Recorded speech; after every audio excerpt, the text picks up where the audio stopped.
Now, when we talked last week, though, you talked about some other trait that you had, which I found really interesting. Right. It's this idea called taste, and I've just got a couple of images here. Now, apparently, I think this is an example of not particularly good taste in code, and this one is better taste, which, as one can immediately see. What is the difference between these two? So this is how many here are actually have coded, right? Oh my goodness! Okay. So I guarantee you, everybody who raised their hand, they have done what's called a singly linked list. And it's taught this, the first not very good taste approach is basically how it's taught to be done when you start out coding. And you don't have to understand the code. The most interesting part to me is the last if statement.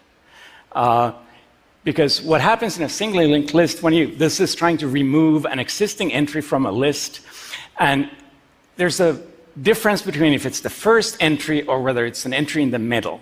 Because if it's the first entry, you have to change the pointer to the first entry. If it's in the middle, you have to change the pointer of a previous entry. So there are two completely different cases. And that's better. And this is better. It does not have the if statement. And it doesn't really matter I don't want you to understand why it doesn't have the if statement, but I want you to understand that sometimes you can see a problem in a different way and rewrite it so that a special case goes away and becomes the normal case. And that's good code.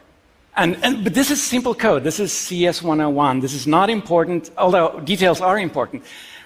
To me, the sign of people I really want to work with is that they have good taste, which is how I sent you this stupid example that is not relevant because it's too small.